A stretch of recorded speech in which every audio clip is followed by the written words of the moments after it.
you know, some of the folks that are out there are talking in vague generalities about really making promises that they can't possibly keep, and talking about eliminating the state income tax, which would blow a $8.5 billion hole in the budget, and with no talk about how they would pay for it.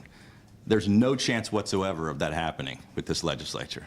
Okay, so politicians in both parties often promise things that they can't possibly deliver. I've gone about this, almost exactly opposite of that, and we've said, I'm a business guy. I'm not a politician, and I'm not going to make promises I can't deliver. Number one, I like to under-promise and over-deliver, and as you know, we have a requirement for a balanced budget in Maryland, and so several people have said, we're going to, on day one, we're going to eliminate all these taxes. Well, first of all, they don't have the power or the authority to eliminate those taxes. They have to convince the legislature to do that, number one. Number two, they haven't talked about how they're going to pay for it. So we've gone about it the opposite way. There's no question that taxes is an issue in the state of Maryland. In the latest Gallup poll, 67% of the people in the state think taxes are too high. And there have been 40 consecutive tax hikes, which we've spent 3 years really leading the charge on some of these economic policies of the O'Malley-Brown administration. These 40 tax increases have taken $9.5 billion more out of the pockets of struggling Maryland families and small businesses. And most of those taxes are regressive taxes that have hurt people at the lower end of the income scale the most. So there's no question we need tax relief, and it is a major priority of ours. But we've also got to, first of all, cut spending before we can start to roll back some of those tax increases.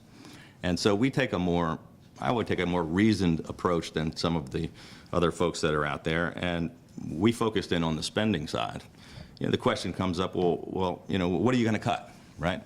And some people say, they're going to somehow wave a magic wand and find these magical things that they can eliminate and nobody's going to get hurt. Well, we actually went about it with a very specific recommendations in each and every department. There have been 300 audits of state agencies, and they've been done by the federal government and by the Department of Legislative Services, that we have poured through. We've spent months, a team of people was pouring through these audits, and we've only gotten through 51 of the 300, and we've already identified, or they've already identified, we've totaled up and calculated $1.75 billion in cuts that have already been recommended, that should be made, that need to be made. And very specific examples in every single agency and department of waste, fraud, abuse, duplication of efforts, and things that they made recommendations that the state should take these actions. And this is mostly coming from the Department of Legislative Services.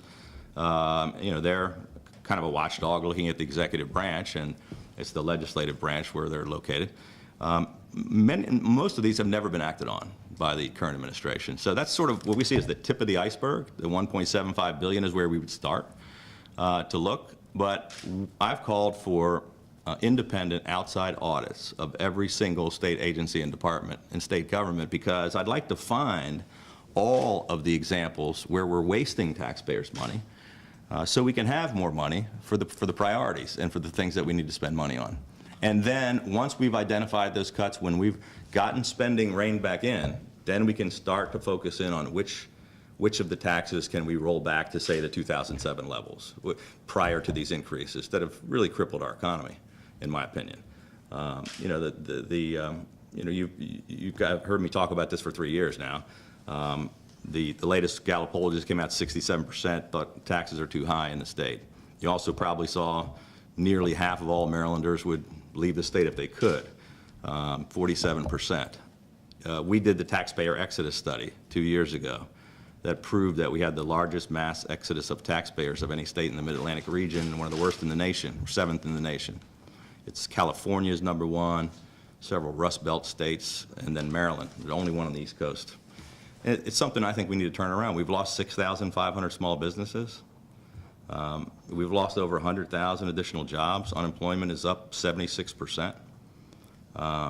I think we can run the government more efficiently and more cost effectively, and find places where we can find efficiencies without hurting essential programs. In fact, hopefully maybe even find more money for some programs that need more attention.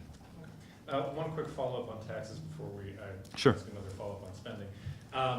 You mentioned the regressive nature of the number of taxes that have been enacted. So would it be your priority to try to keep the progressivity or increase the degree of progressivity in the tax system? I think we have to go about it. First of all, we have to see how much savings we can find, and then figure out which taxes we can go after first, and where we can find consensus in the legislature to roll things back, which is a big issue. I'm also a big believer, and I've talked a lot about the fact that, we're not going to turn Maryland from a blue state to a red state. All I'm trying to do is bring some balance to Annapolis. We need some checks and balances. We also realize you have to reach across the aisle to come up with common sense solutions to our serious problems.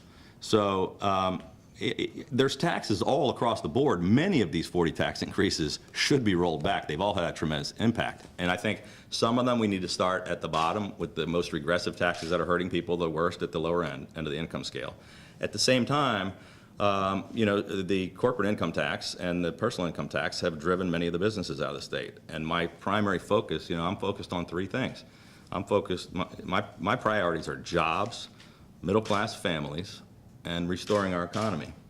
And, we're competitive with other states. We have to be competitive. Maryland doesn't need to be the lowest tax state in the nation.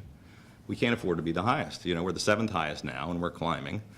We're higher than all the states in the region, and we've lost a tremendous amount of our businesses, jobs, and taxpayers to surrounding states that are more competitive. My group, Change Maryland, 2 years in a row, we hosted a business summit on improving Maryland's economic competitiveness, and we brought in over 400 business leaders from all across the state, together with think tanks and economists and representatives of the federal, state, and local government from both parties. And we talked about some of these issues, and it's real. People are making economic decisions. We brought people in talking about why they were moving to Virginia, why they couldn't get companies to come to Maryland. We raised, under this administration, we raised the corporate income tax from 6 to 8.25%. Virginia, next door, is 6.